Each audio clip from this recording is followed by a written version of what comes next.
Good evening. The mission of the Big One local schools is to inspire and guide each student to his or her maximum potential. The vision of the district, in order to realize our mission, we will strive to achieve and maintain our vision of student-focused, professional, collaborative staff, student-focused, challenging and current curriculum, supportive, involved, and informed community, safe and respectful, and welcoming environment. I'll call the meeting to order. We'll have a moment of silence for personal reflection, followed by the Pledge of Allegiance.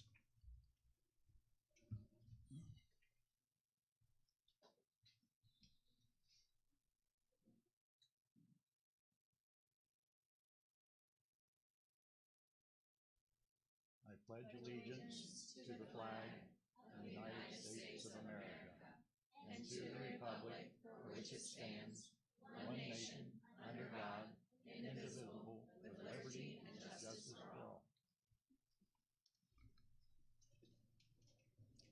Jeremy, take the roll call, please. Here.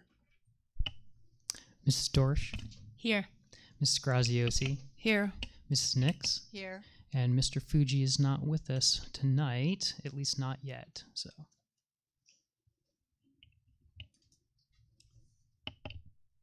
We'll jump to number 6, approval of the meeting minutes from 2 meetings. It is recommended the board approve the minutes of April 21, 2022 regular scheduled meeting and of April the 27th special meeting. Second. Any discussion? I did note a couple items that Jeremy's going to fix on it. Editorial stuff. Go ahead and take the vote. Mrs. Dorsch? Yes. Mrs. Graziosi? Yes. Mrs. Nix? Yes. Mr. Crowell? Yes. Item number 7, recognitions. We've got several this evening. Ethan Schultz will be the first from Big One Intermediate with Mrs. Graziosi awarding.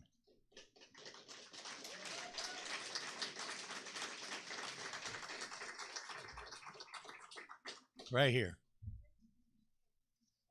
She'll come to you.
And once you're done getting recognized, if you'd be able to come over here for a picture opportunity.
Next, we have Savannah Smith, who isn't present. However, she's done a presentation.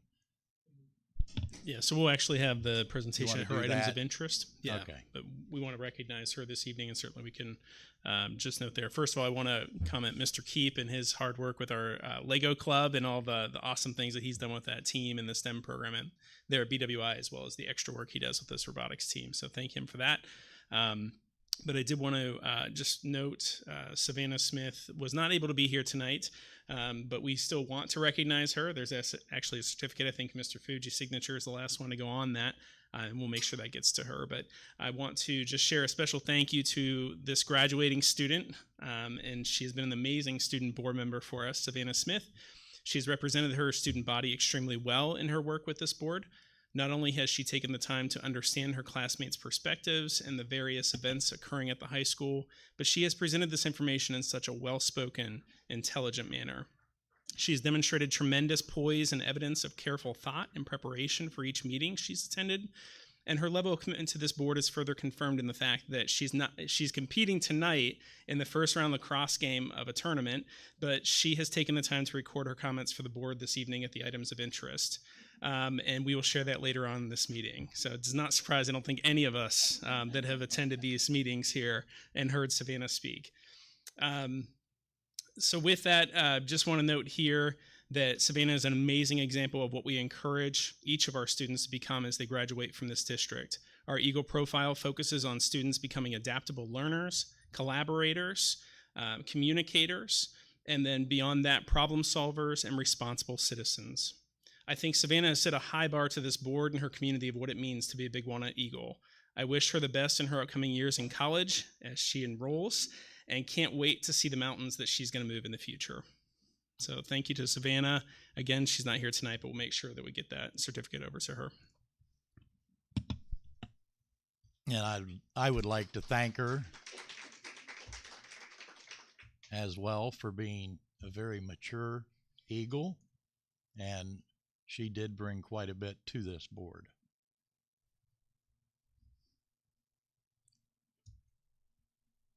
And with that, you want to go ahead and do the Auditor Award? Absolutely. I will let Ms. Tori Hubner share a little bit about the award. And unfortunately, I don't think any of my crew are in the audience, but I'm definitely going to recognize them. Wonderful. Well, thank you very much for having me. As mentioned, my name is Tori Hubner, and I'm the Central Regional Liaison for Auditor State Keith Faber. And it's my pleasure to be here tonight on behalf of Auditor Faber to present Big Walnut with the Auditor of State Award with Distinction. This award puts Big Walnut in an elite group. Out of the nearly 6,000 entities that we audit, only about 3% of those achieve the award with distinction. The Auditor of State Award with Distinction is presented to local governments and school districts upon completion of a financial audit that meets the criteria of a clean audit and a completed annual comprehensive financial report. In addition, the school district has achieved the top rating in our STARS rating system, which monitors transparency and public records, best practices, and policies. The past 2 years, the district has actually received 4 out of 4 stars. This award represents the hard work of each school employee, board member, and especially the work of Treasurer Jeremy Buskirk and his staff. So on behalf of Auditor of State Keith Faber, I'd like to present the award.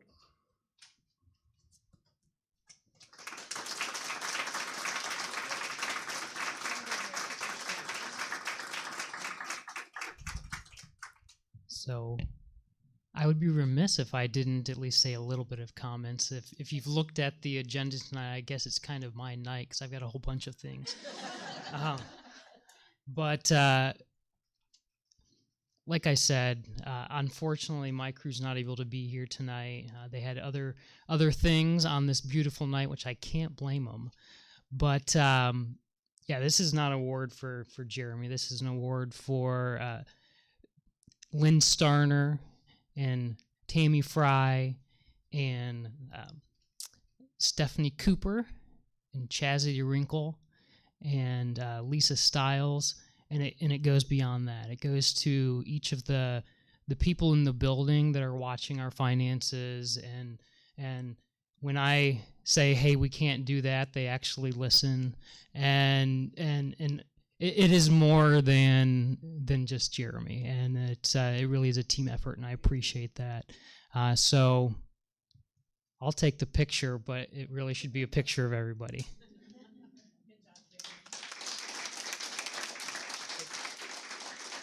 I'll be right back.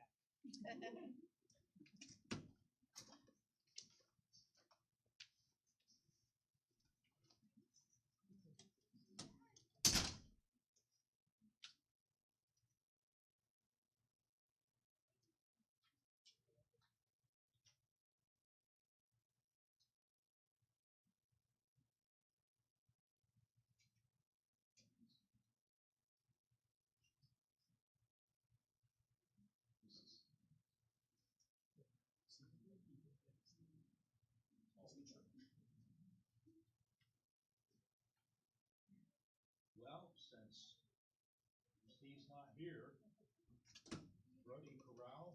Mr. Corral, your microphone. Your microphone. It's over there. I know. This stream, you can't hear you with Brody Corral.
And with the awards over, that'll take us to item number 8, which is the superintendent's report.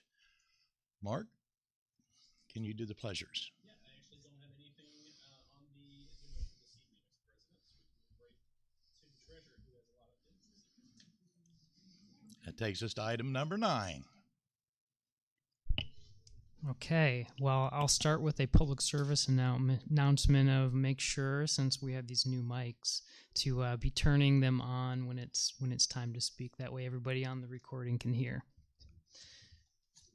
All right, so I'm going to go a little bit out of order from what I have down here. A couple items. Mrs. Graziosi last meeting asked about the Ohio checkbook, so I was able to set up a meeting this week with Elena Bowers, and just wanted to report a little bit about, maybe you're aware of what it is already, but I was somewhat aware as well. It is a program that will show our revenues and expenditures. It's hosted on the treasurer's site that they have, specifically Ohio checkbook. So there is an initial setup with them where we would give them an extraction file from our accounting system. The key points of that are a check number, date, department code, which in my code world is called the function, a object code, and then and actually remember object code, because that comes down to when we talk about the 5-year forecast. That's how the expenditures are kind of broken out on that. So just a little connection there. The object code, and then the amount as well. So what they recommend when you first import is to do 2 years, and then you work on the current. One thing that Elena did mention that we want to be aware of if we do implement this is that they've had a few instances where you have to just make sure and watch the files that you're either sending to them or uploading, because there can be situations where there's personally identifying information, and so we would have to watch that to make sure we're not reporting things that we're not supposed to be reporting, and that can sometimes be in a description or a vendor field. So that would be something we would have to watch and be mindful of. So just wanted to kind of share what I found out, and if that is something the board would like me to pursue, I can definitely do that.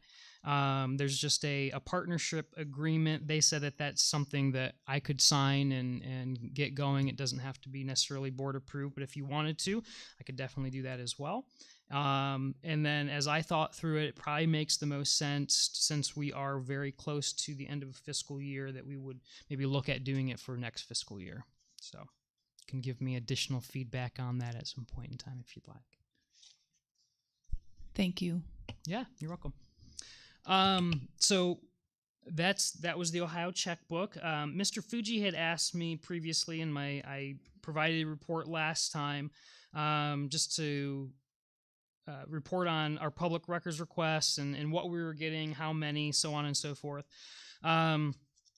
So since last regular scheduled meeting, I tried to write down some quick bullet points and what they were. So as of yesterday, we have received, between regular scheduled meetings, 10 new requests.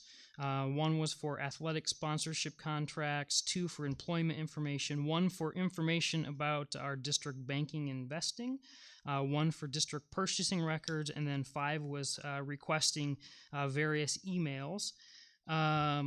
So of these record requests, I have gotten through a good number of them, but I do have 3 of them still outstanding that in between other duties, I do try to work on those and get those done. And just a quick tabulation, to the work that I did on that was probably about 13 hours in trying to fulfill those requests and get things back out to people. So that's just kind of an update on public records and what has been coming in. Any questions on that? The 3 that you are attempting to get done. Yes. Are those for records of communication? They are. Within the 5 requests for emails, I would say trying to remember which ones are outstanding. 2 of those are for emails. A lot of emails. A lot of emails, yeah. And the thing with emails, what can be a challenge is, just as I said with the Ohio checkbook, there's no easy way to look through that, and you never know what record might have student information or other personally identifying information. So the only way to do that is yours truly to get to read through every one. So What kind so of they number take are we talking about? The one I'm working hopefully with the one person to kind of get more information and direct it down to a more manageable amount, but the one was a little over 100 emails to kind of sift through. So other questions? Are you the only one who's allowed to look at them, or can you use any of your staff? I mean, I think it can be anyone, but I take that on because my staff do have other things to do as well. So Okay, I just didn't know if it helps or how that. Yeah. I understand what you're saying. Yep. Thank you. Other questions? All right, going on to now the even more fun stuff, at least if you're a finance guy. We'll start off quickly with the monthly information, but really the real detail will be with the 5-year forecast presentation. So with the monthly, I was just going to point out a few things. I think I shared that we were getting our 4th quarterly income tax payment. That did come in April, and we're ending above estimates, which is always a good thing. Our property tax allocation also came in, and we're right in line with where we had planned to be. And as I keep on sharing about our state funding, those grants and aid lines, if you compare report to report, a month by month, you will, as I've noted, see where that large overage has continued to reduce, but I still expect that between both what are called the unrestricted and the restricted grants and aid, that we should be right in line with what we had expected. Moving on to the expenditure side then, just sharing that we do continue to see our expenditures, wages and benefits be slightly under, which is adding to a positive deficit or positive variance for us. I think I mentioned last month as well, our purchase services, we had an increase in our educational service center deduction. So while we still have a positive variance in that, we do expect that to kind of come down, but be in line with where we would expect. Something to continue to watch, and I'll mention a little bit in the 5-year forecast presentation.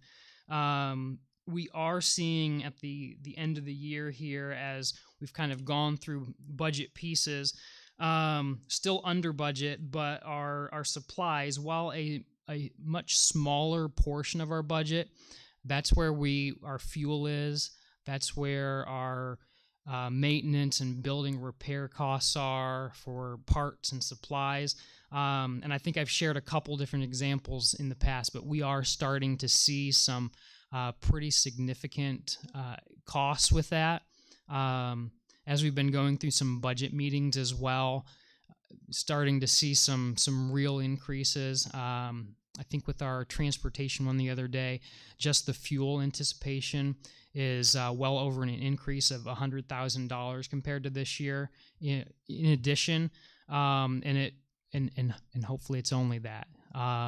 But as you can, bringing it down to a personal level, I mean, we see what the price at the pump is right now, and it keeps on going up. So we're experiencing the same thing.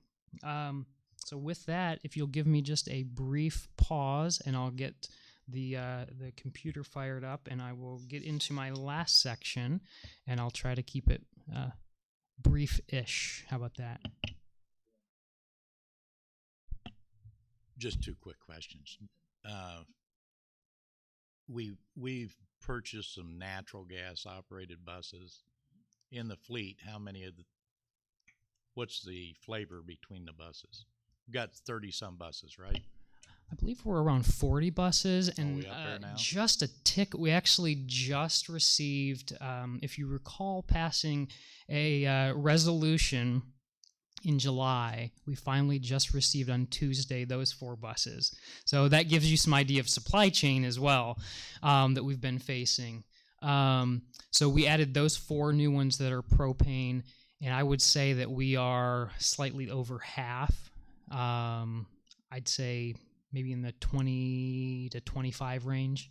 So Are you seeing an increase in the cost of the propane not similar to the diesel? yes, but not. I mean, not to the same level as diesel. Yeah. Well, and just to speak to that too, we have a special rate that we are able to lock in for a certain period of time. So that's really helped us in this case for the propane buses in particular, whereas we can't do that with our diesel. And that bleeds me into the next question. Yeah. Do we store the natural gas? We They've do. got a big Yeah, tank we do of have a storage tank, and they come, I would say, 2 to 3 times a year and fill it up. Maybe more, but I would say probably 2 to 3, maybe 4 if it gets towards the end of the year. All right. Mhm. Thank you. Yep. I have one question about gas, Jeremy. Do you, like the airlines would buy futures? Do we have that option of buying futures in propane? The most that we can do as futures, like we're not really allowed to do futures per se, but we can fill our tank. So in that way, we're able to lock in rates for a year, or at least in between those fills in our tank. Thank you. Yeah, one of the things that we can't do in the government world is futures, and didn't know if I you don't could know if that's one of the things I prepay on want to that. get into either. Right, I didn't know if you could prepay on the propane. Yep. All right.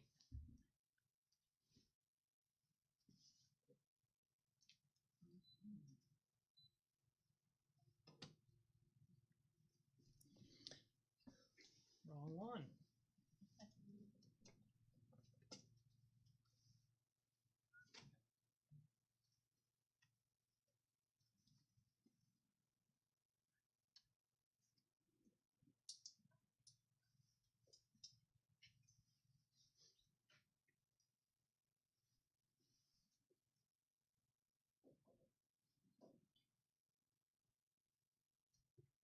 There we go. All right, with our new mics here, I am going to attempt to just stand here. I'm normally a hand talker and a pacer, so this will be a little different for me. But good evening to those in the crowd as well as the board. Happy to be able to provide a little update in our spring edition of the 5-year forecast. And as we go through the numbers, I know we have, I think, Ms. Nix, you were at the meeting when I presented in the fall, but I don't know if you were, Mrs. Graziosi. So this is maybe a new document for you.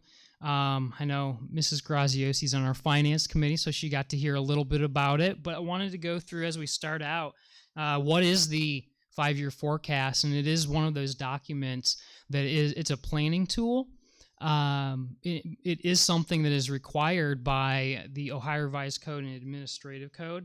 And as we look down through those various items that are supposed to be put into the 5-year forecast by the fund type, when you look through those, the ones that we do have are just those general fund or the 001 fund.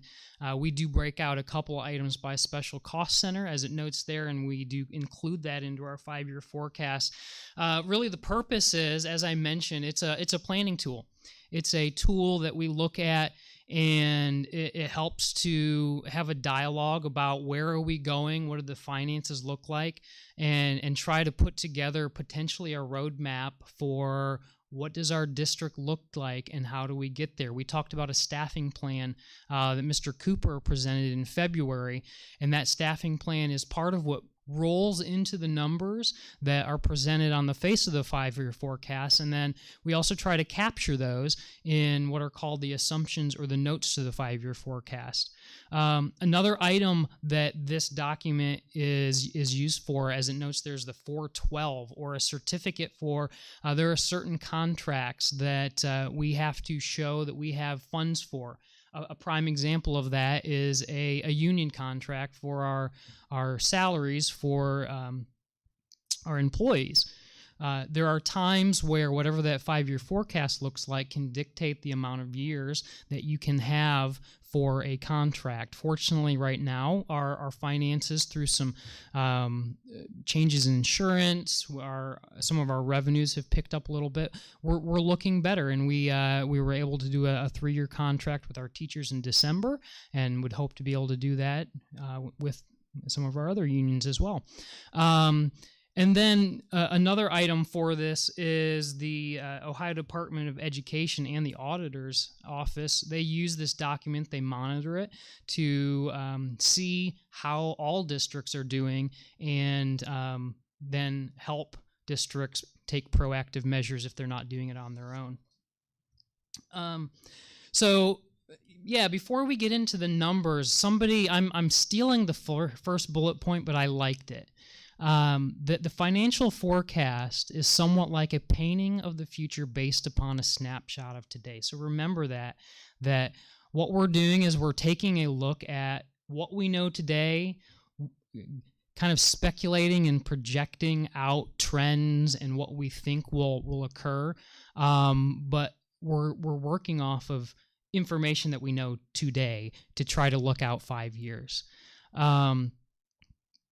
It is a key management tool for us, as I mentioned earlier. I would encourage you, once it's posted, I plan to have it posted this week, that you can go out and look at those notes and assumptions and dig into more than just what's on the face of the forecast. And I can't stress enough that the idea behind it is to be watching and looking at what's going on so we can take proactive measures, whatever those may be. So key lines, as we look there, no surprise, just in our own home budget, revenues and expenditures are the key areas. Within our revenues, it's broken out into local revenue, and it's broken out into state revenue as the two different types. Local for us specifically is our taxes, property taxes, public utility personal property taxes, and income taxes. There are some others that are in there, but that's really the bulk of it. And then when we look at the expenditures, not surprisingly, being a service industry, a little just under 83% of our costs are salaries and benefits. And then the purchase services are those services that we are purchasing, essentially. Some of those can be also some of the positions that we do not have specifically and are kind of harder for us to come by with qualifications, like our psychologists. We do purchase those services. So still, those are individuals that are in our classrooms or helping out, but fall into a different line than salaries and benefits. So kind of taking it from a high level, and we'll break it down to some of the more details, but really I'll focus a little bit more on the revenue pieces for the update, because we are really quite close. Not a lot of changes. I'll mention some of the changes on the expenditure side of what has gone up and what has gone down, but you'll see when we get to the expenditure piece that we're really quite in line with where we had said in November as well. But high level, looking at line 6.01, which is showing the difference between our revenues and expenditures, you can see there in the May, not uncommon for school districts to, in some of the outreaching years, to start to have some of these deficits. For our numbers, you'll see that it has shrunk, but still expecting that with the current information we have, that by that third year, 24, we could start to be seeing that. However, I'll focus down on the bottom line, which is a really nice change, is that it's been a little while, but again, as I said, with some changes in our expenses, as well as some of our revenue changes, really you'll see that the majority of the benefit has come on the revenue side. We are positive through all 5 years in our ending balance through the life of the forecast, which is a good thing. just a graphic version of kind of what I was just saying then is looking here, and you can see where we are kind of balanced until we get to about that 24 range, and then start to see it dip down just a little bit. So one of those recommendations, an organization that we're part of is Government Finance Officers Association. They have a recommended target of 60 days balance to be looking at. Again, a good thing through year 4, fiscal year 25, we're hitting that. Ultimately, though, the ending balance is something we need to continue to monitor, because by Ohio law, in your current year, you can't go below that. You're not allowed to go below that. And as I mentioned about ODE and the auditor's office, they monitor those first 3 years to see if they should be reaching out to us and say, hey, what's your plan? What's going on? How do you expect to not have what you're showing here in year 3, which would be a negative balance?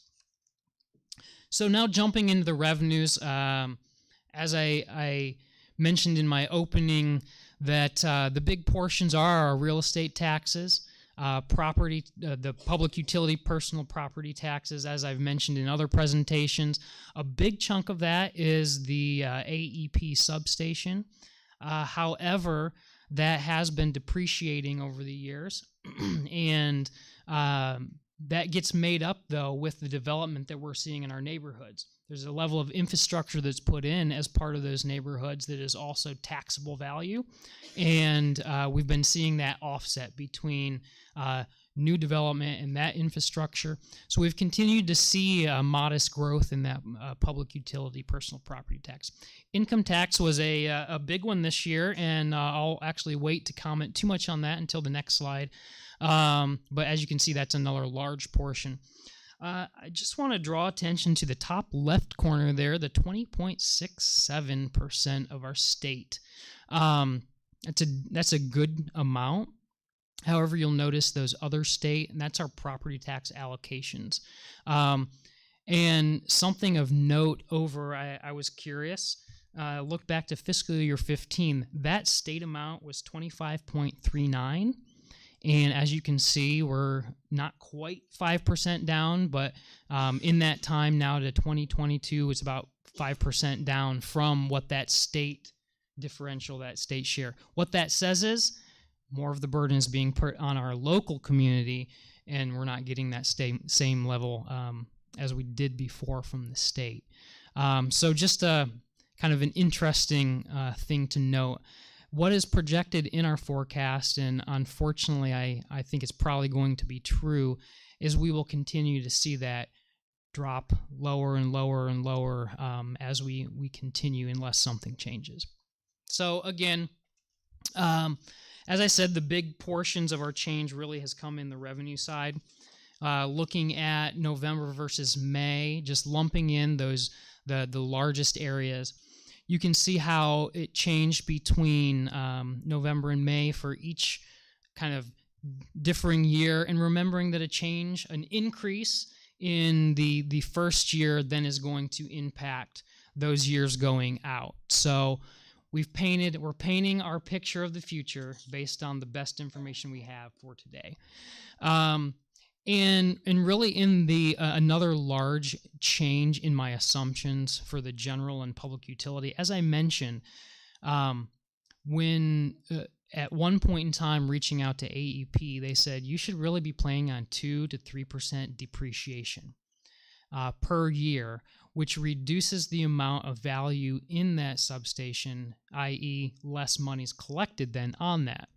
What we've actually seen in the trends, and I thought it was appropriate to adjust our assumptions then, is we've continued to see modest growth. I anticipate that we'll continue to see new homes over the next several years. And what I've built in is a continued modest growth instead of the reductions in the public utility personal property that we've been seeing. I figured after 4 years of modest growth, it's probably reasonable to expect that we will continue to see some level of modest growth. So that is one change that has also impacted the lines 1.1 and 1.02. Income tax, this was, I'll be honest, it was somewhat of a surprise. The level of what we saw as an increase. I was reading something the other day, though, from the state. I get something called On the Money. And in the numbers through April for the state of Ohio, they were up by 89.2% over estimates. By no means are we 89.2% over estimates, but we did see an increase of 21.9% increase year over year, and I'll explain that just a little bit also. I was already planning on a 13.2, which is higher than our historical, but still in line.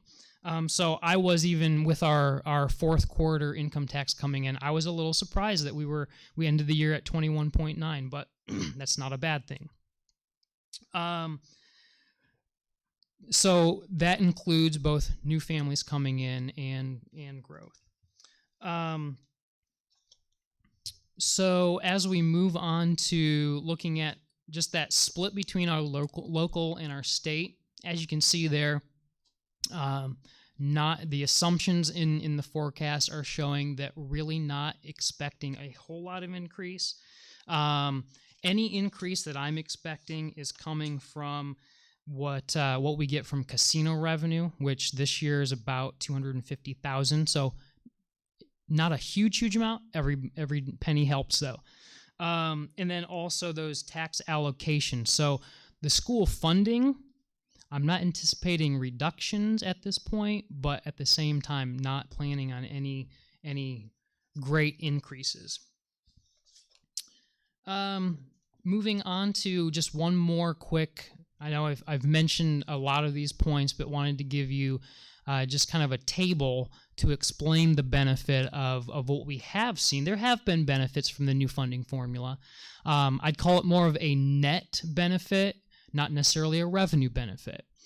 And as we kind of look at the numbers there, some of the high points, pardon me, is if we look that the big change in how we're funded is enrolled students.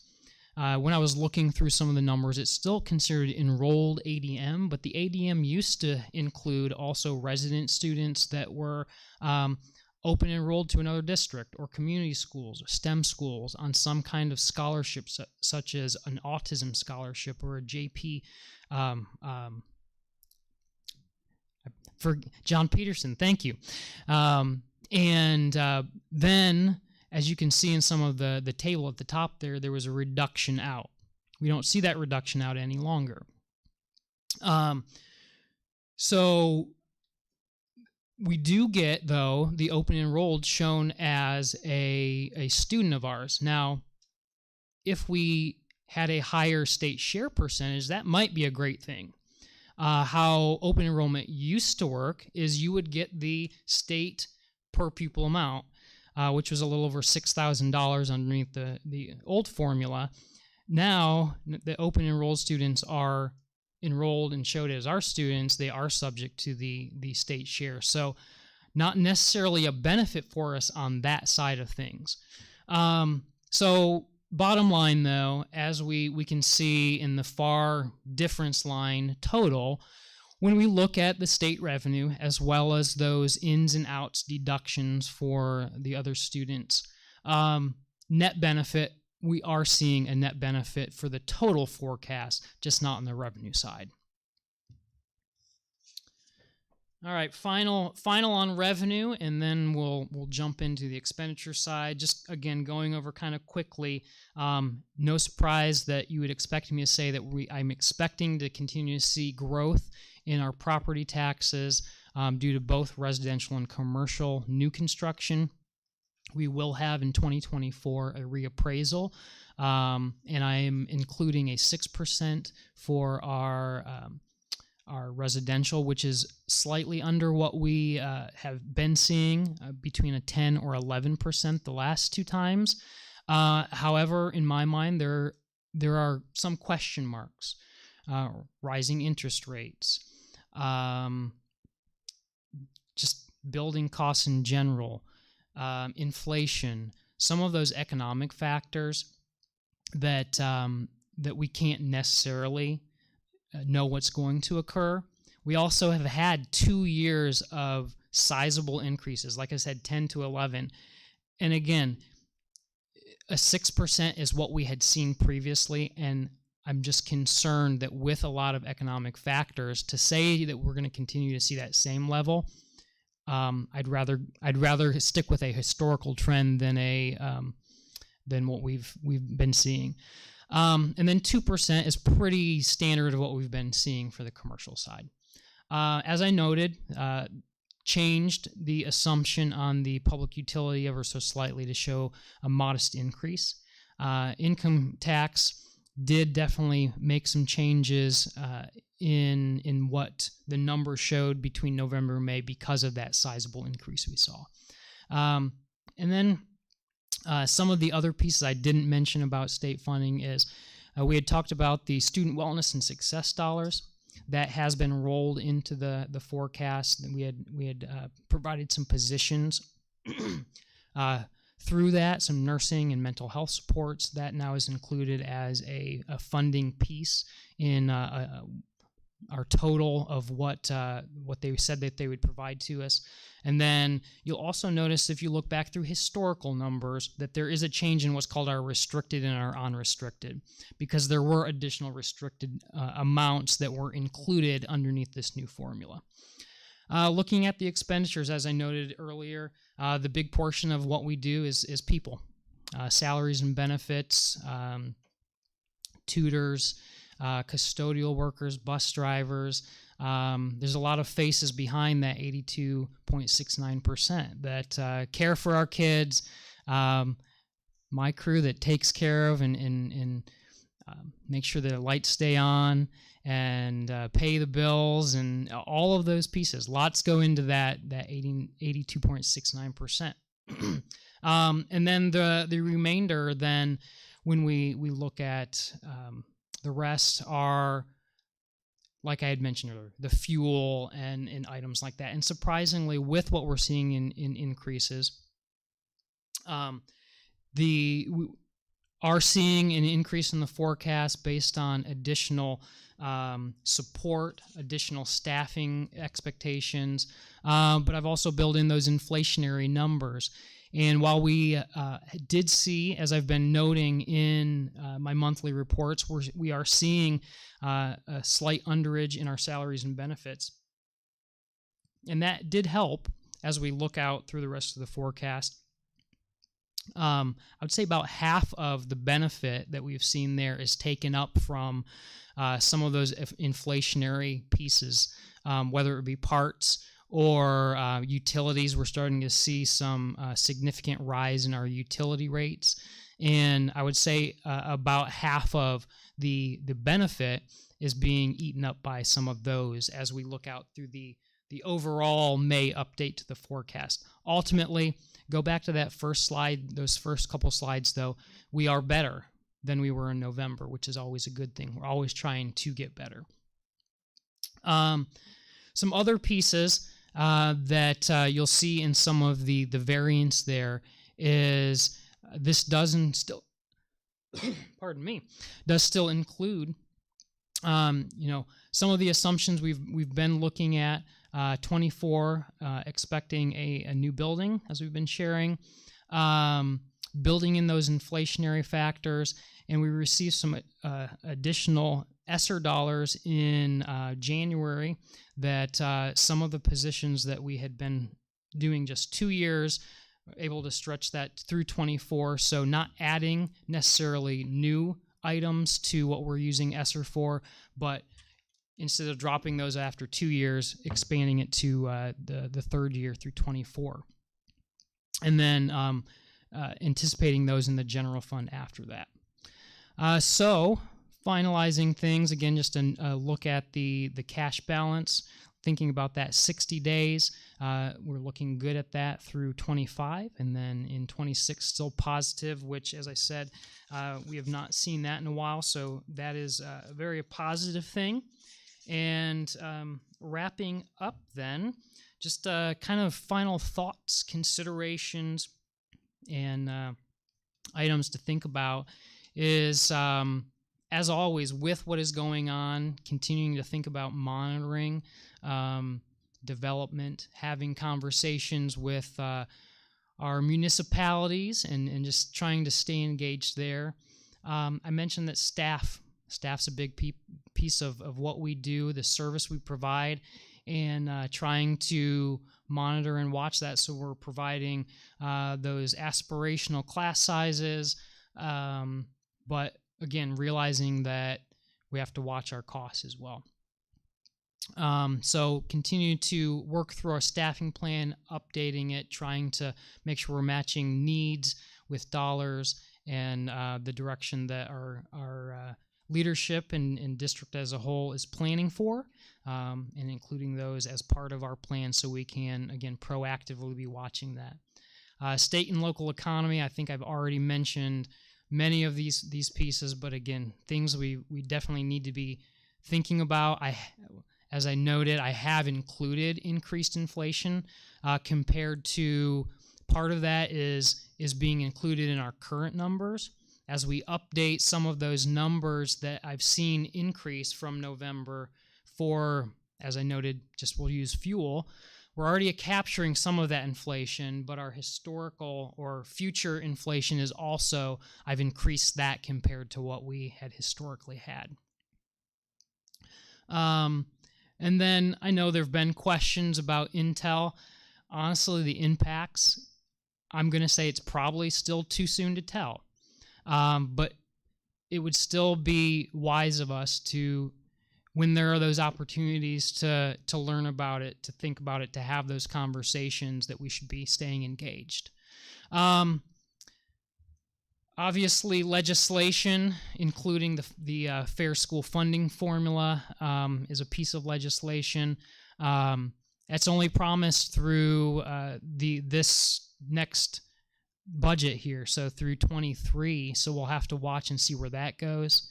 A big piece, not uncommon to school districts, is looking at fiscal year 25 when our ESSER dollars are done. There are those things that have been added or supplanted, and planning proactively to make sure we're continuing those if they're important to us, and then deciding how we do that. Ultimately, though, I'll go back to no net new money really is expected for funding. And then finally, no surprise, continue to plan, monitor, and really just keep our eye on what our community wants for this district, and what we can make it be. And always have to have that last bullet of, if there are those expectations and the board's desires, there could be a point in time where we do need to look at a new levy to be able to continue those services. And that's part of that planning process, to try to be proactive, and when we come for that, or if not, then we need to be looking on the expenditure side. So with that, I will end it. So questions, comments, or words of wisdom? I guess I'll start.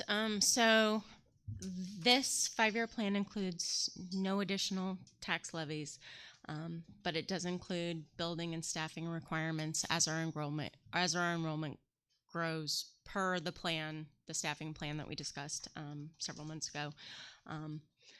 And I just want to reiterate, as I think I've heard you say many times before, that should the enrollment not end up growing as the plan indicates, we adjust our staffing plan and our building needs accordingly. So just kind of a reminder that this is a budget, and as I think all of us can attest, to think of our own household budget 5 years out, and the economy and prices and everything, it's no small feat to come up with this. So thank you to you and your whole team for putting this together and being so thoughtful about it. As someone who's been part of the finance committee for several years, it's been a little odd not being part of the finance committee. But because there's just a wealth of information that comes from that group of community members who participate in that, and through going through the details, Would you like to hear what they said about inflation when I asked them? Yeah. They said, good luck. Well, and I know I asked you several questions via email, so thank you for giving me some time through email as well. It was, like I said, it was just a little odd not being part of the details. Also, just one other thing that I wanted to kind of bring up. I know I've said this at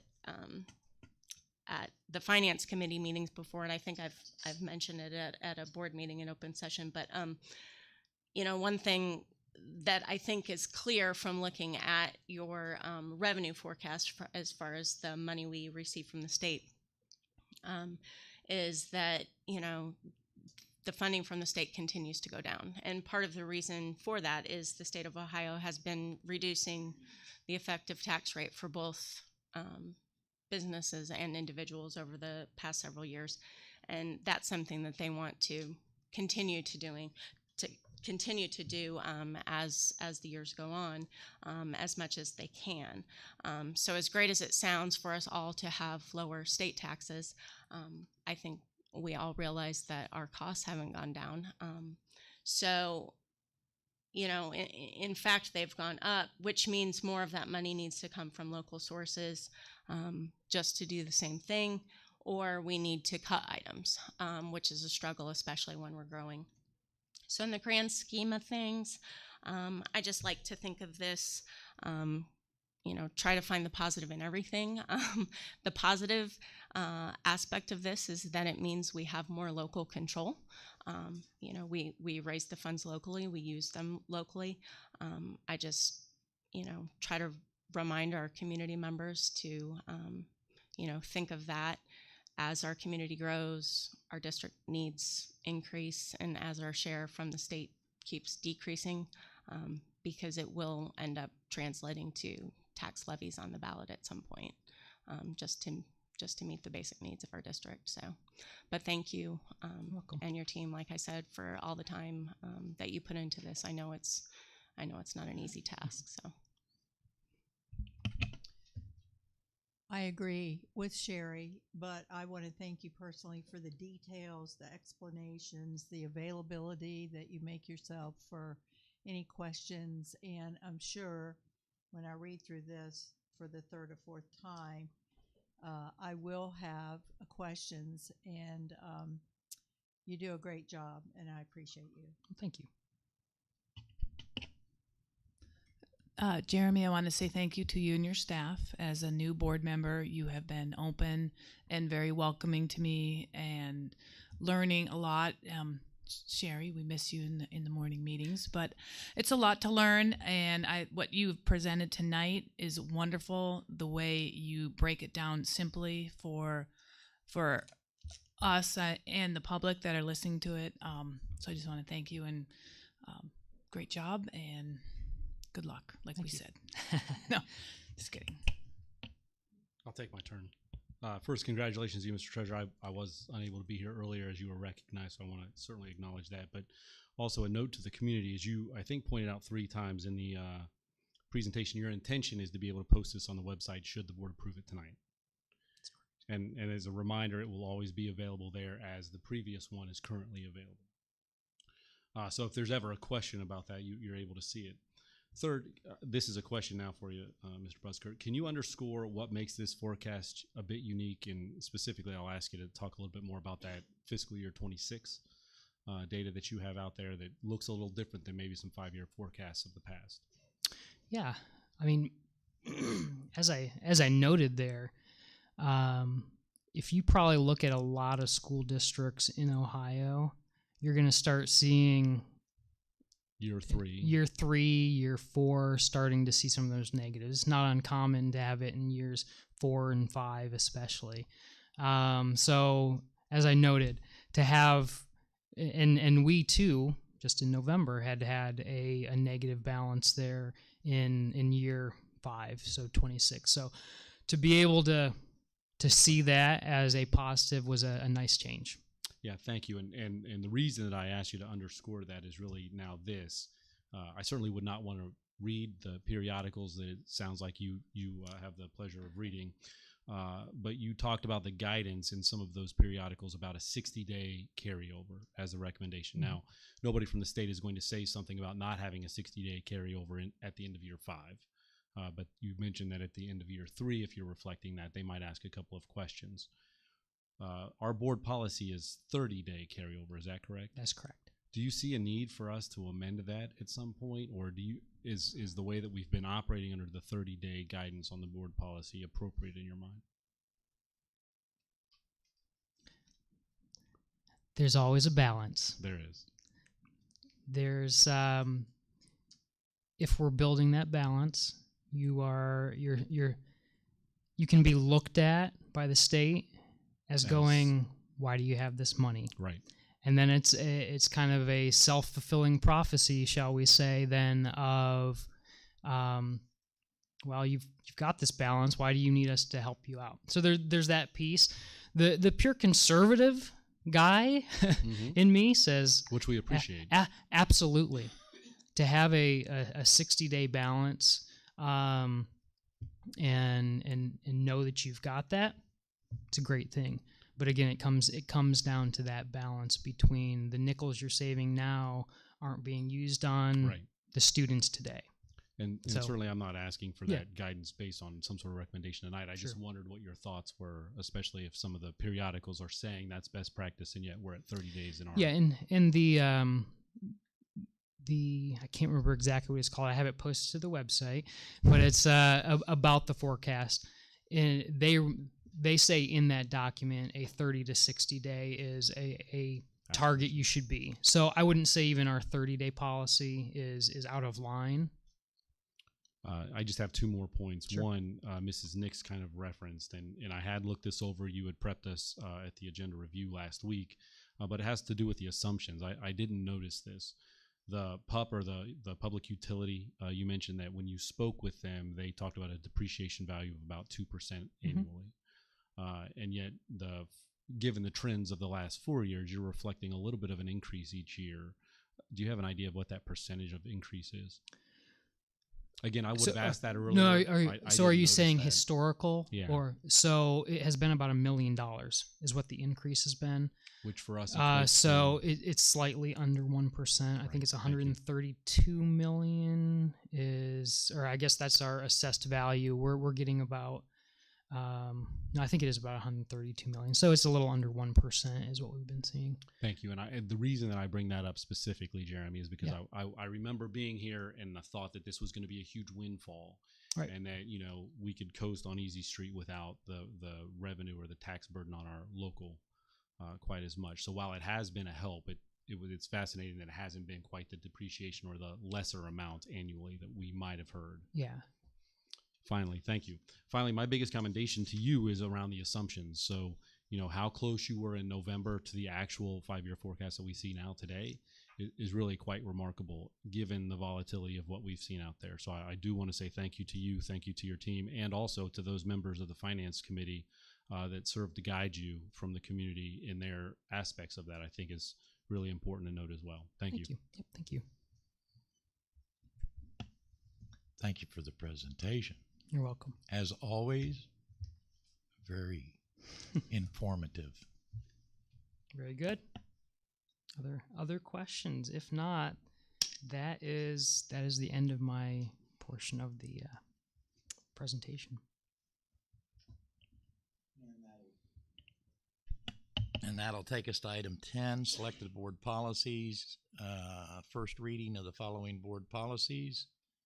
6110 grant funds, 6114 cost principal spending federal funds, 6325 procurement federal grant funds, 2271 college credit plus program, 1617 weapons, 3217 weapons, 4217 weapons, 5772 weapons, 7217 weapons, 5464 early high school graduation, 5516 student hazing, 8330 student records, 8400 school safety, 8600 transportation, and 8651 non-routine use of school buses.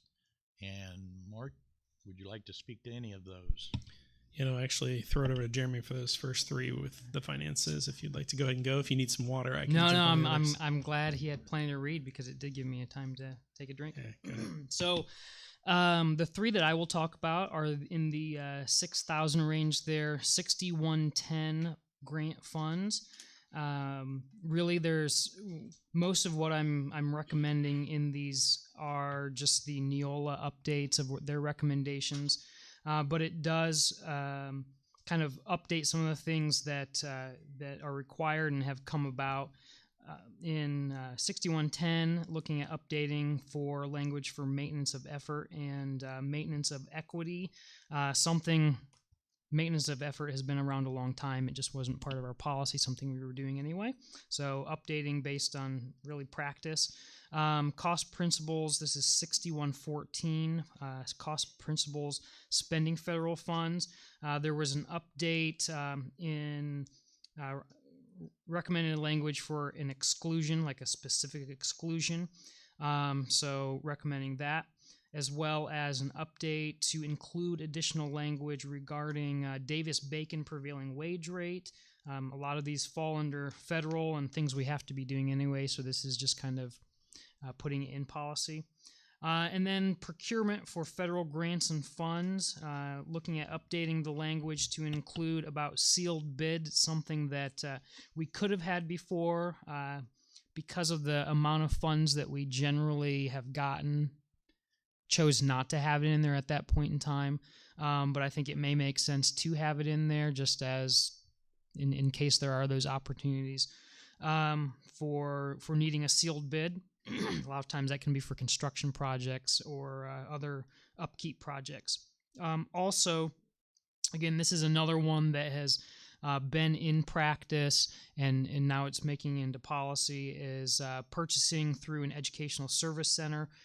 You'll notice there in the recommended items that there are specific criteria that have to be met by that educational service center. And then a process for requesting that, recommending that, as well as a piece to be in our policy. So those are the items in those 6,000 range. Just to go through the items beyond that, College Credit Plus 2271. I did review this with our CCP coordinator, Penny Sturdivant. These updates are aligned with our current practices. All of these, quite honestly, are a lot of updates, a lot of language updates, some definition changes, and so on. You'll see that with weapons. Weapons is a good example within policy changes that you'll see because of one definition or some language changes that it changes 5 policies for the district. So you'll see all 5 of those there.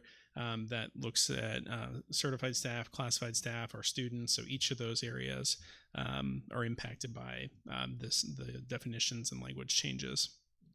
Early graduation is an update on language as well.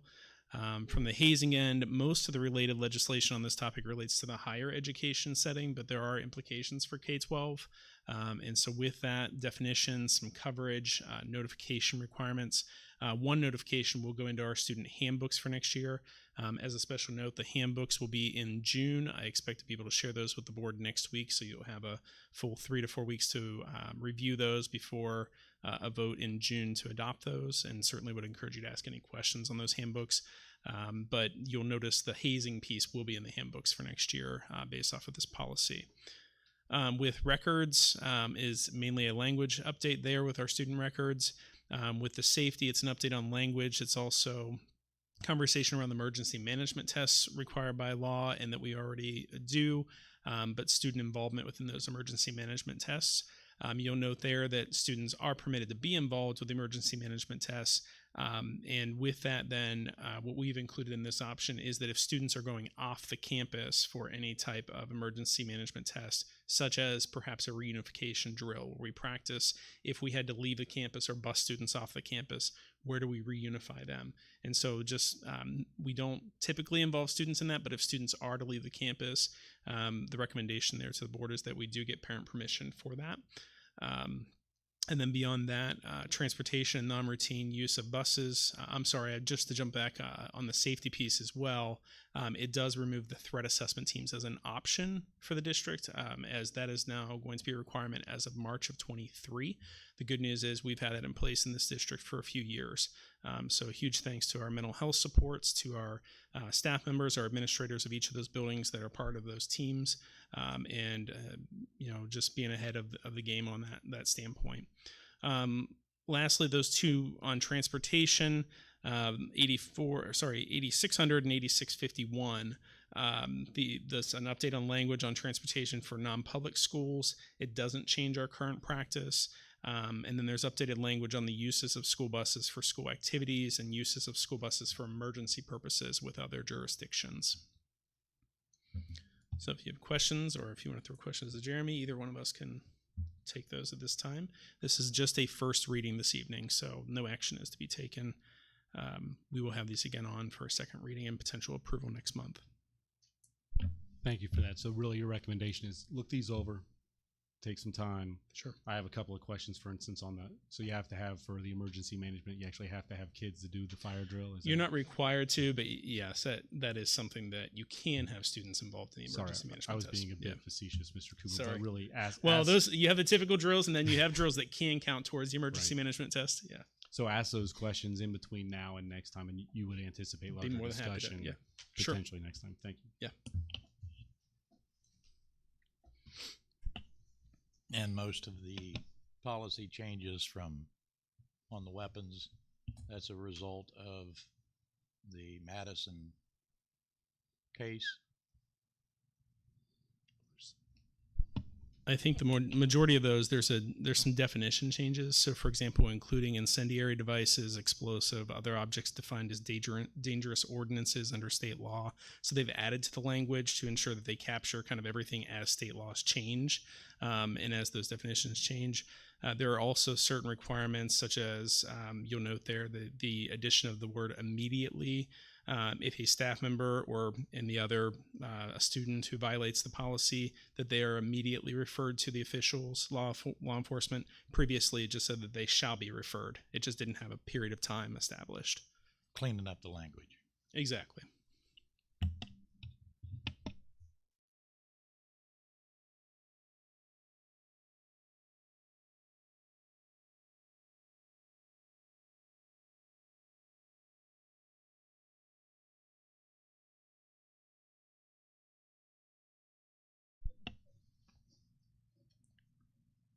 That'll take us to item number 11.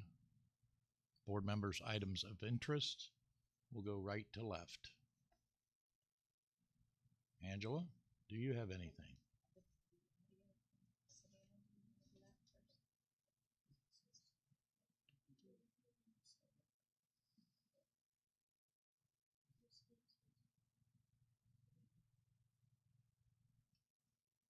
Oh, okay. We'll do her first then. Yes, Mr. President, we do have Savannah, as I alluded to earlier, has recorded her speech for this evening and a couple updates there from the high school. So thankful to Savannah for taking the time to do that. Although she knew she didn't have to, she's always prepared and always ready to share those next steps.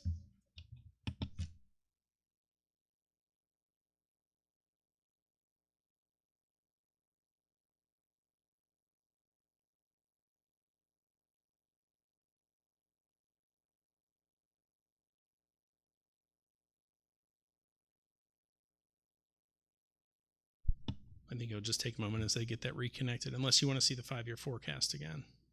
I'm assuming we're good to.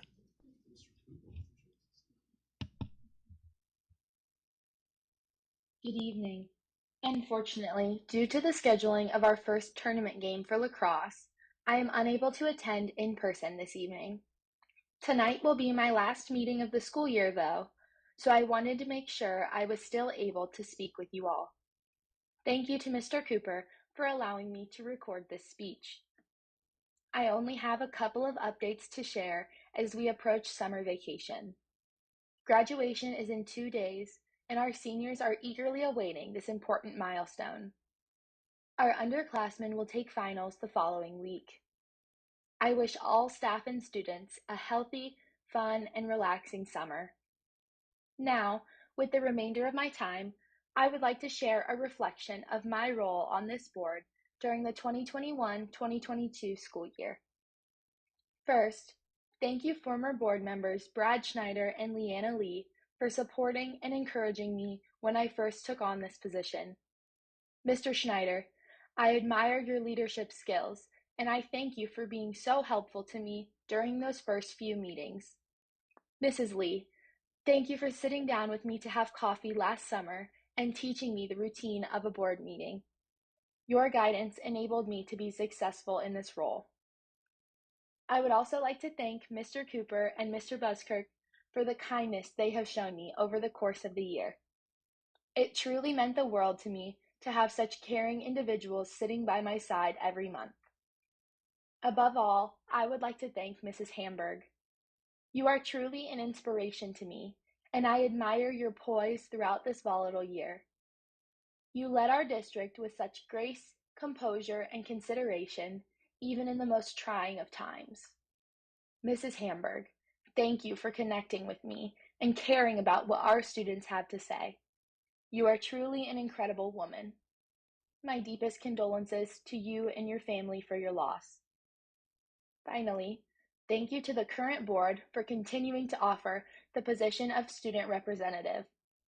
By maintaining a student liaison, you have demonstrated an active interest in hearing our perspective, the perspective of those you all were elected to serve. I thank you for that. I have learned a great deal about the inner workings of our district through this role, and I am glad to know that my successor will have the same opportunity. I hope that, in the coming years, the board continues to recognize the importance of hearing students' opinions directly. My monthly updates are informative, but they also represent a deeper connection to the student body that the board must have in order to be effective. Thank you for offering this opportunity. As I exit this role, I encourage everyone to remember why a school board exists. Yes, there are administrative, financial, and business-related tasks, but the overarching goal of any board is to make decisions for the well-being of the students. As such, the students should not just be your utmost priority, they should be the only factor affecting your decision-making. I remind you of this because I may be graduating in 2 days, but there are many more students who will still be affected by your actions. They are the future, and it is your duty to set them up for success. I hope that you welcome next year's student representative as well, and value their input as much as you have mine. I wish the board and community the best of luck, and I thank you again for allowing me to participate in these meetings. Thank you.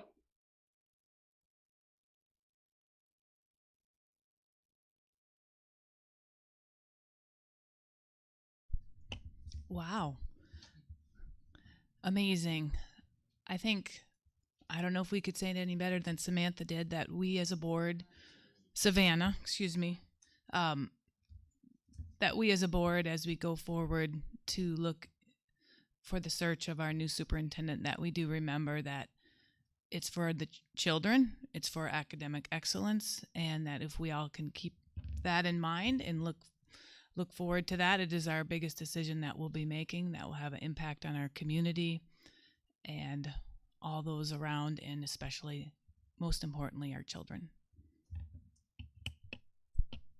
Thanks.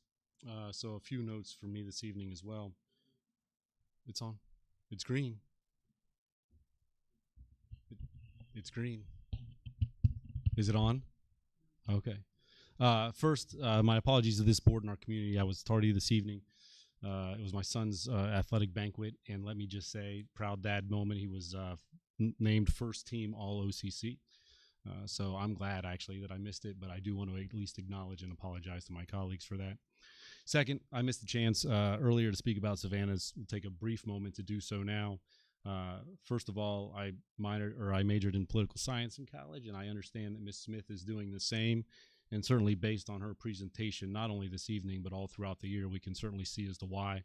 I very much valued not just this prepared speech tonight, but each conversation she had with us, and her specific call out for us to make sure that we keep students at the center of everything that we do. She certainly has been an exemplar, and it's my understanding that maybe Miss Sophie Ernst is the next student board representative to join us next year. I'll look forward to her. She has large shoes to fill. Third, later in the agenda, we have the opportunity to approve the graduating class of 2022. I want to state my personal congratulations for these students and their accomplishments, and wish them the best in all of their future endeavors. Mrs. Dorsch, I see one name on there that might be of particular interest.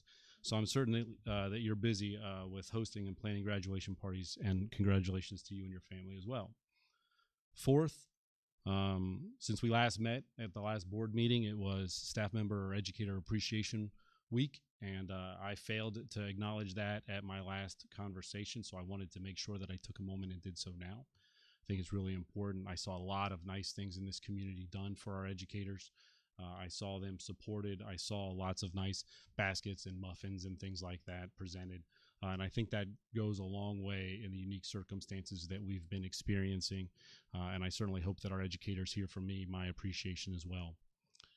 Next, I heard, just because I have large ears, that a book was purchased by one of our district administrators for his or her colleagues and all the administrators in this district out of his or her personal pocket. I just wanted to share that I chose to do the same for the board. You'll be receiving a copy of John Gordon's book, Sale, from me. And really the reason that I say that in this moment is because I also want our administrative team to know that I value coherence. And if that is something that you all have taken up the opportunity to do, I think it's important that maybe we consider looking it over as well. Thank you to that administrator. Finally, if you've paid any attention to my words over the last couple of months, you know that my biggest focus has been on finding our next district leader. Certainly, I too am deeply sad to have Ms. Hamburg move on, and I acknowledge that the task ahead of us in filling those shoes is monumental. Dare I say it is the biggest and most important task that we as a board have. So I want to take a moment and share with the community the steps that we have taken since moving on that action last month. First, within 48 hours, we did post the position. The position has been posted, and the posting just came down yesterday. The position was actually posted based on our current board policy of expectations for the superintendent. In addition to that, Mr. Crowell, along with Mrs. Nix and Mrs. Dorsch, met with members of the district administrative team and all association leadership over the last week to talk about their aspirations and our next leader. I commend those board members for having taken on that task. It couldn't have been easy, and it certainly was important. Next, to our community members, and finally in this process now, I want to say that thanks to the efforts of President Crowell, a survey has been published on our district website. The invitation is there for every community member and every staff member to also weigh in. Pretty simple questions. The questions ask about the knowledge, the skills, and the attributes that you seek or you would like us to know as we seek the next superintendent. Those terms in the world of human resources and human capital have very specific meanings. What do you believe the next superintendent either needs to know, or what do you want that next superintendent to know, either about this district or from a professional standpoint? Next, skills and attributes are measurable and observable conditions that somebody might be able to possess. Strong communication, the opportunity to collaborate, those types of things would be attributes or skills that you believe to be important. I only use those as examples, and I would invite all members of our community and all members of our staff to maybe take a moment. It's very brief, 5 questions, 5 total questions. And there are character limits. It's not a stream of consciousness moment. You are limited, similar to Twitter. It's actually double the amount of characters that you have in Twitter, but you are limited by a character threshold to provide that input. We do certainly welcome it. That's all I have tonight for my board member item of interest, Mr. President.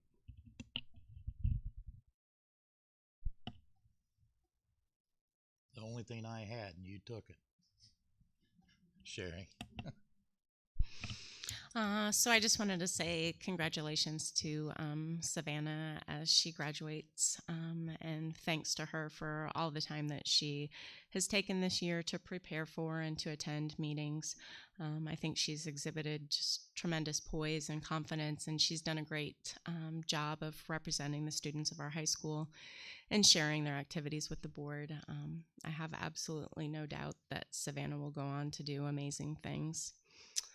Congratulations to Jeremy and his team as well. It is not a recent revelation that Jeremy and his team are extraordinary stewards of this district's financial resources. It's definitely not an easy task, but you kind of make it look easy. And then I wanted to take a minute just to thank everyone in the district that is working so hard to wrap up the school year. From finishing up tests and projects to all of the fun end of year activities, to include all of the band and music programs, athletic competitions, and awards, and this weekend's graduation. As the parent of a senior, like Mr. Fuji mentioned, I might have greater than the typical level of excitement about this year's graduating class. But all of these activities take a ton of work, and I am so grateful for everything that all of our staff do to recognize our students and all of their achievements. So that's it. Well, just about everything I was going to say has been said. It's just an exciting time for the class of 2022. And they've certainly experienced some first situations of challenge, such as moving schools in the middle of the year, being the first to graduate from the new high school, being the first, if the weather permits, to have their ceremony on the new stadium. Those are monumental experiences that these students will always remember, not to mention even the pandemic. So as they go through life, these experiences, I hope, will cause them to have some life skills that they may not have had they not helped move, get into a new building, find their way around, and be the mentor and examples for the underclassmen. So I congratulate you, Sherry. And this is a fun time. So congratulations to parents. Thank you, staff. It wasn't easy, and I know it wasn't easy, and it's just really important, I think, that the community understands what had to happen for this to all transpire. So congratulations, 2022.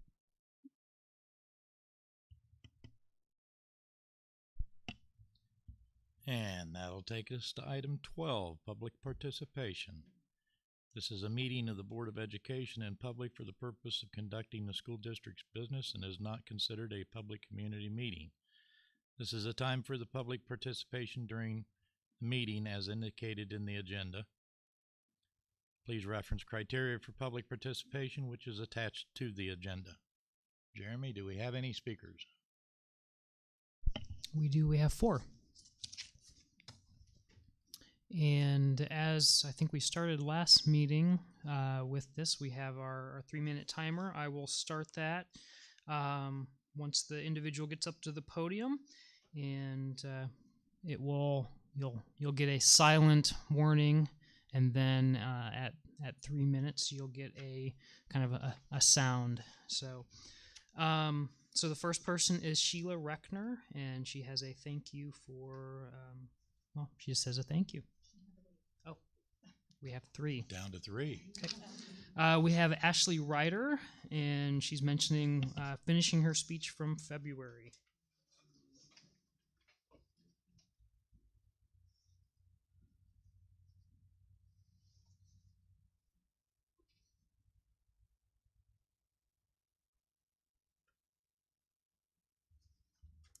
Last time I was here, I tried to address a lie that Mrs. Graziosi told in a February meeting, stating she didn't want to remove the mental health services offered at Big Walnut. 6 months ago, she gave a speech where she said just that. She talked about how the counseling provided by Centero is overreaching and children come to school to learn, not to get mental health services. After getting elected, many concerned parents emailed you, the board, worried Centero would be removed. Rather than say her feelings on the service had changed, she instead denied ever wanting to remove it and blamed community members for causing unnecessary panic. I decided to read her word-for-word speech during public participation. But as I read from my prepared speech, I was cut off by Mr. Crowell. You violated my First Amendment right to speak freely and bring my grievances to you. As a taxpayer and parent, I have every right to demand accountability from you, our elected officials. So now that you've been placed under a temporary restraining order, now that you've agreed to an injunction that says you cannot silence me or anyone else or you'll be in contempt of court, and now that you have to change your public participation policy, I will go ahead and finish my speech from February. Mr. Crowell, in every meeting you've talked about the lack of civility and say things like, this isn't the community I grew up in, using your few minutes of board member time to complain about the backlash you've received. Well, why are we talking? There are many parents like myself who are only started paying attention and getting involved because of your actions, your words, and the words of those who ran with you and in support of you. You originally ran for school board because you didn't want to raise taxes and build new schools. The two new members ran for school board positions when they had zero involvement in the schools prior. School board candidates are usually PTO parents and those heavily involved in the district, not community members who are only running because they don't trust the people in charge. You're the ones who sent out flyers to everyone in the community that mentioned candidates' political parties and how we shouldn't vote for certain ones, as if the school board was some sort of powerful political position. Rather than focus on your own strengths as candidates, you sent flyers to everyone in the community with phrases about CRT, liberal ideology, and boys and girls bathrooms, completely irrelevant, hypothetical what-ifs meant to instill fear. Mr. Crowell, you voted no on several legally required Title IX changes that strengthen anti-discrimination and anti-harassment policies, and when you told it could lose federal funding, you said, I quote, I'm not particularly scared of the federal government. Every meeting, you do something more newsworthy than the last. You belittle our amazing administration right in front of us. You encourage parents to question them, our teachers, their curriculum, their motives, their words, and even our goals as a district. Can you imagine working at a place where your bosses encourage the customers not to trust you, their employee? And now, because of the toxic environment you've created, we're losing the best superintendent this district has ever had. Sorry, Mr. Mazzi. You don't understand why you're receiving so much attention and scrutiny. You poured the gasoline, you lit the match, and now you're upset the building's on fire. Actions dictate consequences, and you're reaping what you sowed. You keep telling us we need to lower the temperature, but you're the one who controls the thermostat.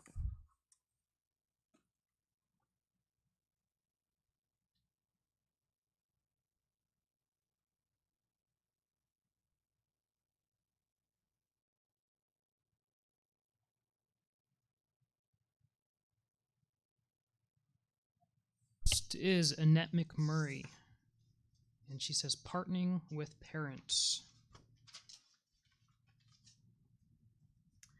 Good evening, everyone. I want to first start by just saying congratulations to the class of 2022. Even though it was many, many moons ago that I graduated from Big Walnut, I remember the day fondly. As I saw the pictures that were being posted on Facebook today of all the graduating seniors visiting the elementary schools, it made me smile. So we are blessed to be a part of this community. And as such, I want to make a proposal to the board. I would like to see us have a theme for the 2022-23 school year. So the other day I was sitting at church and I saw one of the youth ministry volunteers, and she was wearing a t-shirt. The t-shirt read, "We partner with parents." As a district, I think that needs to be our motto. We, parents, teachers, and admin, should be partners when it comes to education. I am blessed at our home elementary school that I've been able to partner with my daughter's intervention specialist, classroom teachers, principal, even the administrative assistants in the front office, and the school counselor.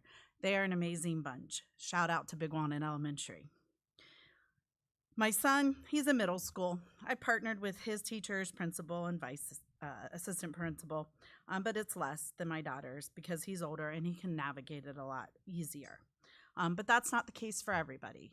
Those relationships don't always exist. And I think it would be awesome after the year that we've had, actually, the last really 2.5 years now, to partner, to come together as a community, to stand on that we are here to partner with parents.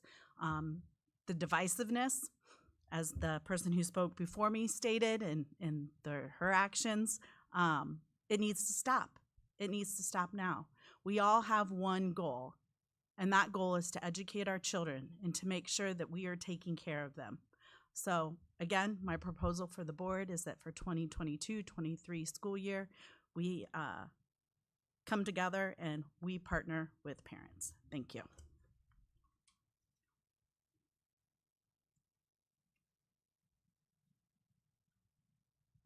Our last person is Linda Wegner about bullying.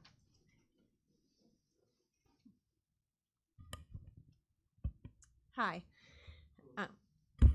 My husband and I have been in Big Walnut for more than 25 years and had 2 children go through Big Walnut schools. This board has made references several times to bullying and the need to address bullying in the schools. I support these efforts to address bullying and commend the board for the recognition of this ongoing problem. We had a son who was the target of bullying during his time in Big Walnut schools, so we are well aware of the impact of bullying on students as well as the family. The website stopbullying.gov defines bullying as unwanted aggressive behavior among school-age children that involves a real or perceived power imbalance.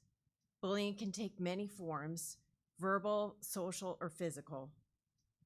The power that fuels bullying comes from many sources. There is power in size advantage, power in economic advantage, and there is power in numbers. Preying on someone who is different, who operates outside of the norm, is common among children, but is also common in adults. For our son, he became a target by choosing an extracurricular activity that was unique for someone in Big Walnut of his gender. When we don't understand someone's choices, we become afraid of that choice or confused by it. To reaffirm our own choices, that alternative that is being presented must be wrong. That fear often leads us to lash out against those who are different. For our son, his choice and his sexuality were persistently questioned. One aspect of bullying that is less well described is the role of silent observers, those who know what is happening is wrong and do not stand up and speak. I know as parents, my husband and I found it heartbreaking to watch as our son's friends chose to be quiet and not speak up to those who were bullying him. Thus, I am choosing to speak. I do not think that bullying stops at high school graduation. The news that constantly surrounds us shows us that adults of all persuasions are exhibiting bullying behaviors. There is evidence of it at the highest levels in those we admire in sports, politics, and entertainment. It is happening nationally as well as locally. Our children are watching, and they are learning from these behaviors.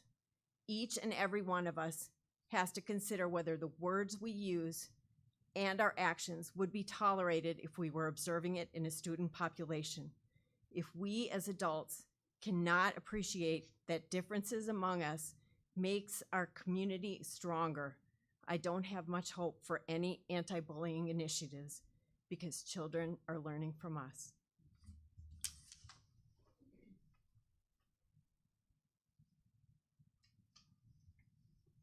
And that concludes it for tonight.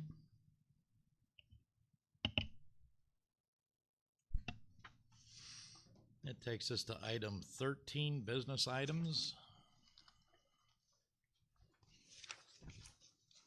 It is recommended the board approve the May 2022 5-year forecast and assumptions. So moved. Second. Jeremy, you want to take the vote? Mr. Fuji, Yes. Ms. Dorsch, Yes.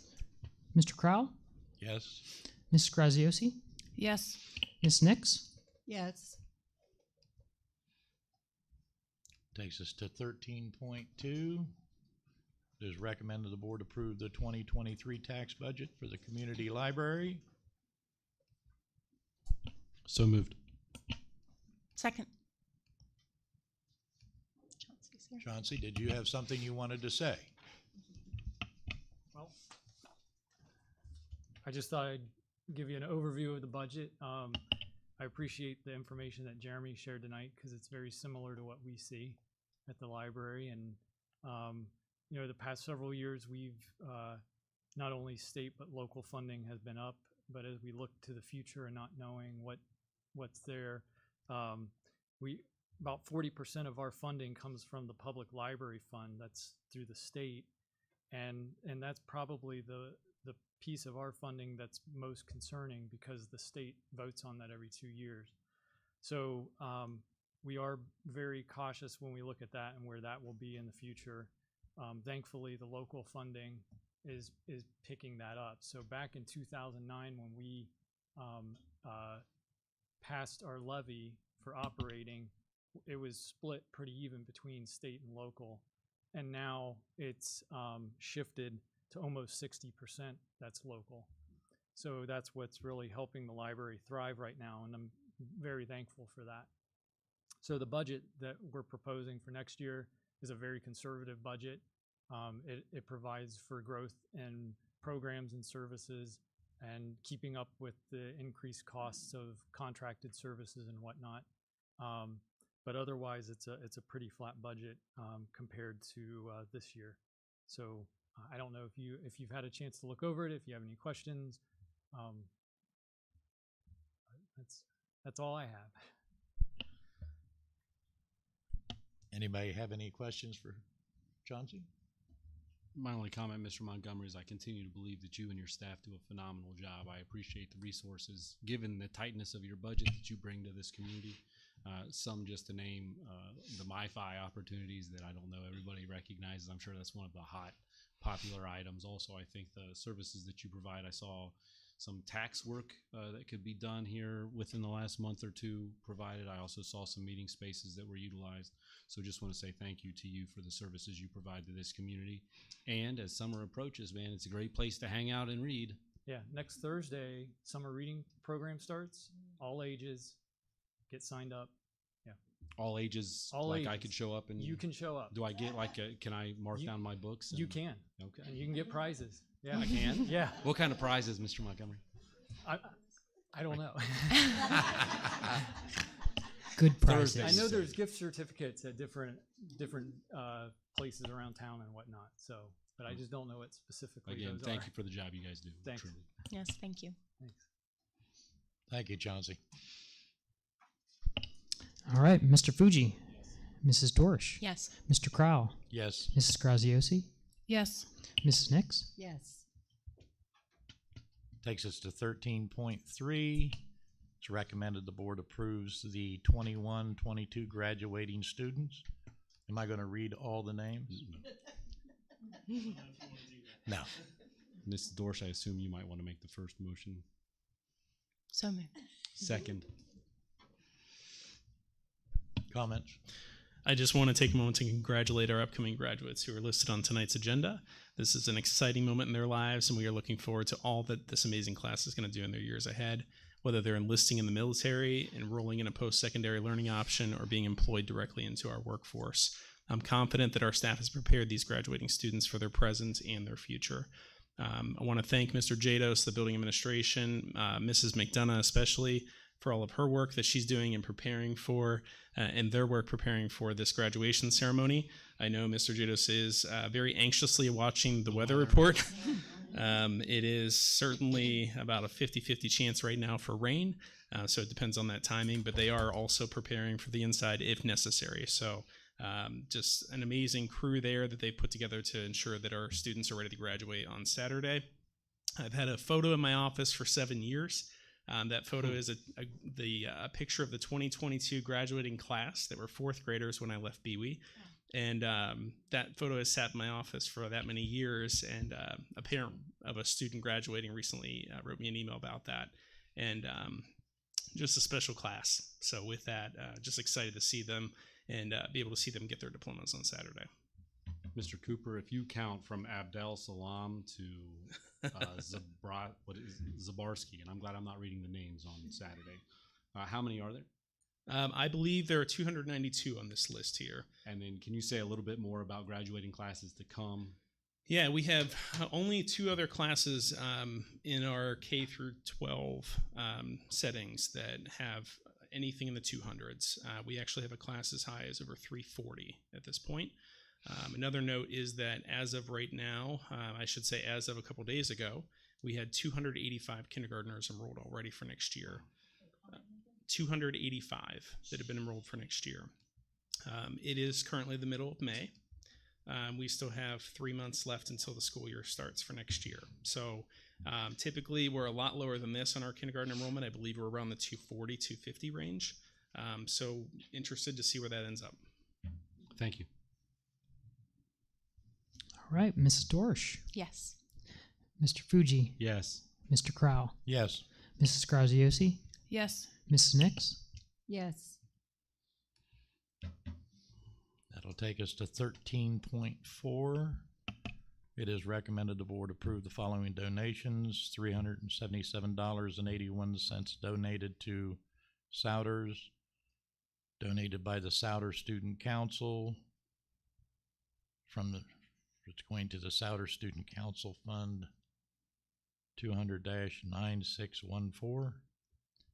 $403 donated to the Big Walnut Middle School Student Council, donated by Big Walnut Middle School PTO, going to Big Walnut Middle School Student Council Fund 200-9612.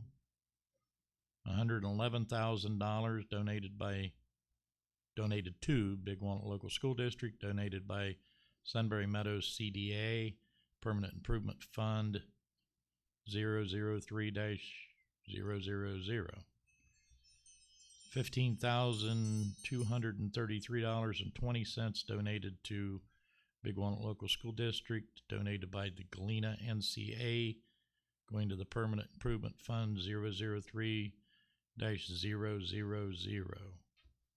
$89 donated to Souders from an anonymous donor, going to the Military Family Support Fund 018-9180. So moved. Second. I'll just comment to say thank you for the donations. Jeremy, And actually, one more. Jeremy, could you speak a little bit about the permanent improvement funds? I think that one's probably important to highlight. Yeah, I was just going to note especially the 111,000 is one that we've continued to get year after year from our Sunbury Meadows development. But a new one this year, this is the first time that we've gotten from the Galena NCA, which is also Community Development Authority, or a new community authority. This was started or approved in October of 2017 by the Village of Galena as a relationship with the developer. And as part of that, we, just like the Sunbury Meadows one, we get 4 mills net of administrative expenses as part of being with that. So this is the first that we have gotten after all of the setup costs have been done. So you will continue to see on about a semi-annual basis these two for a number of years. And often when you see dollar amounts like that, I just thought it was maybe this isn't necessarily somebody pulling out a checkbook and writing us that is true. A personal donation. Correct. This is something that you calculate in your forecast and that you account for. This actually falls outside of the forecast since it is permanent improvement dollars. Those are another part of the budgeting process, though, where we try to put those towards roofs, buses, all those other infrastructure things. So. Mr. Fuji? Yes. Mrs. Graziosi? Yes. Mr. Crowell? Yes. Mrs. Dorsch? Yes. Mrs. Nix? Yes. That'll take us to item 14, Human Resources. Mark? Yeah, I'll just go ahead and walk through this evening's items. Under 14.1, this is a recommendation for the attached list of fall and winter head coach supplemental contracts. As always, thank you to our head coaches for their work and their countless hours of dedication to our kids and their specific athletics.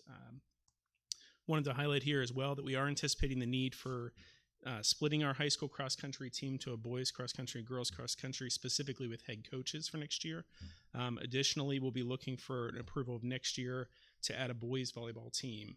There's been a lot of interest, a club sport, and moving that forward to, with that interest in sustainability, to a boys volleyball team next year. That would be a spring sport next year, if that was approved by the board.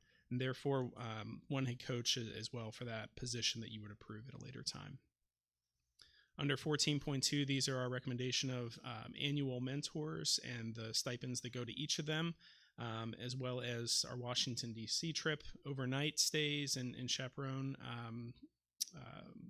stipends there. And lastly, our Heartland Outdoor School stipend for the coordinators of that trip. Under 14.3, these are resignations for next year. We want to wish each of these employees the best in their future work. I especially want to call out Tanya Carter, who was here a little while ago. And Tanya has served this district for many years. She has made such a positive impact on our students in this district, and we want to wish her well in her years of retirement. Under 14.4, this is an approval of a contract for a bus driver, 90-day classified contract according to their collective bargaining agreement. I think I heard a yay. Under 14.5, these are one-year contracts for the following certified staff, and we are already very busy at hiring for next year with replacements and additions as needed, and as all within currently still our staffing plan. Currently, the high school math positions that you'll see highlighted there, 2.5 of those are replacement positions. There's a net 0.5 add due to our instructional facilitator and the way that we have worked through that. That instructional facilitator add next year that was in the budget or in the staffing plan is actually going to be split between an English teacher and a math teacher. And so they're still going to teach half-time and then be a coach half-time, which we're excited for that opportunity because they'll be able to kind of not just share some coaching experiences with the students, with the teachers, but they'll be able to then be a model classroom as well for demonstrating the work that's being done. Under the high school science, you'll see one replacement and one add for next year. Our high school counselor positions, one of those is an add, one is a replacement. That replacement is for Mrs. Jordan, who'll be moving, or Dr. Jordan, I should say, my apologies, moving to the college career readiness position being vacated with Penny Sturdivant retiring. The middle school ELA is an add. The middle school science is an add. The high school intervention specialist position is a replacement position. So all said and done there, we have a total of 4.5 adds and 5.5 are replacements at this time. Just want to thank our teams, our administrative teams, our staff teams that have been a part of that interview process, that have already hired. You'll see here the total of 10 people going into next year. We've got a lot of work to do ahead yet, but really appreciate all the time that they've done so far. Under 14.6, just noting these are annual contract renewals for our classified staff. Under 14.7, this is a request for the board consideration of an unpaid leave of absence. And I believe that is everything for this evening under the human resources. Sorry, I have one question about 14.1. Yes. The head coaching list for fall and winter.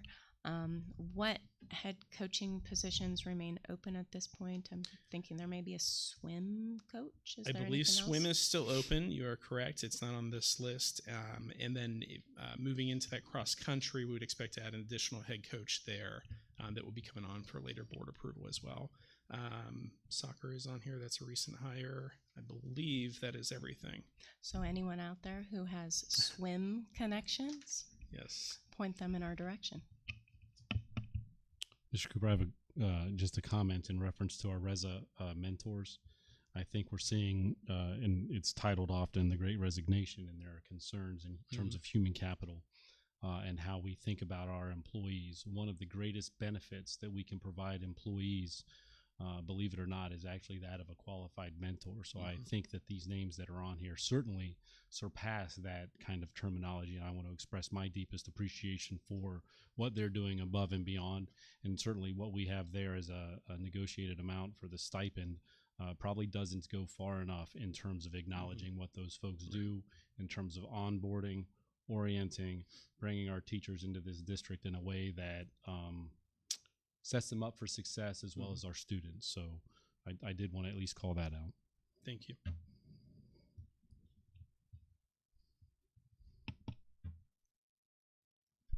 Any other questions or comments for Mark?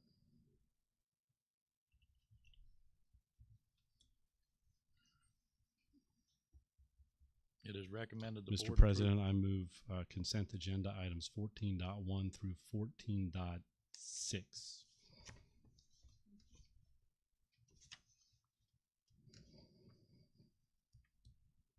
Second.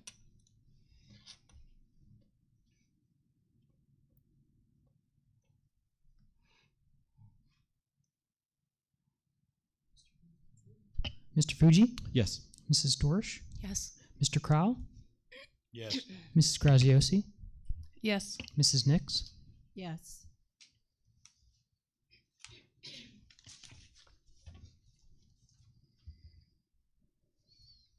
.7, it is recommended the board approve the following unpaid leave of absence for Teresa White, BWI first shift custodian, from May 5/22 through May 31/22. So moved. Second. I'm slow getting my button pushed. Oh, I left. Comments, questions?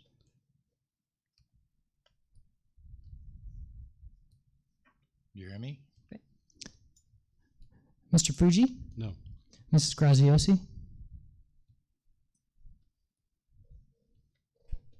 Yes. Mr. Crowell, Yes. Mrs. Dorsch, No. Mrs. Nix, Yes.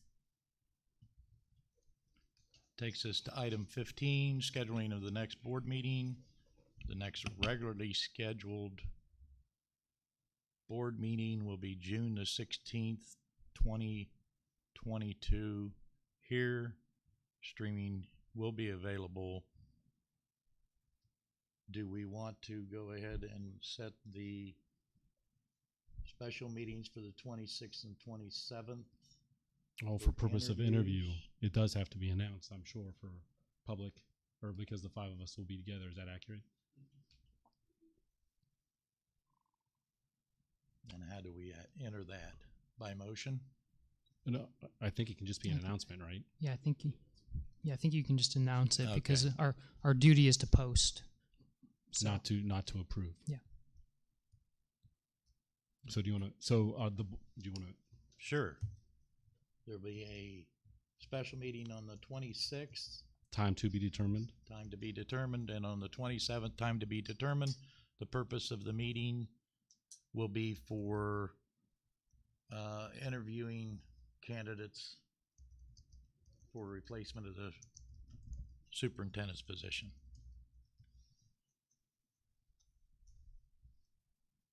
And item 16, it is recommended the board enter executive session to consider the employment appointment of a public employee official. So moved. You got to get better on that button. Jeremy? Mr. Fuji, Yes. Mrs. Dorsch, Yes. Mr. Crowell, Yes. Mrs. Graziosi, Yes. Mrs. Nix, Yes.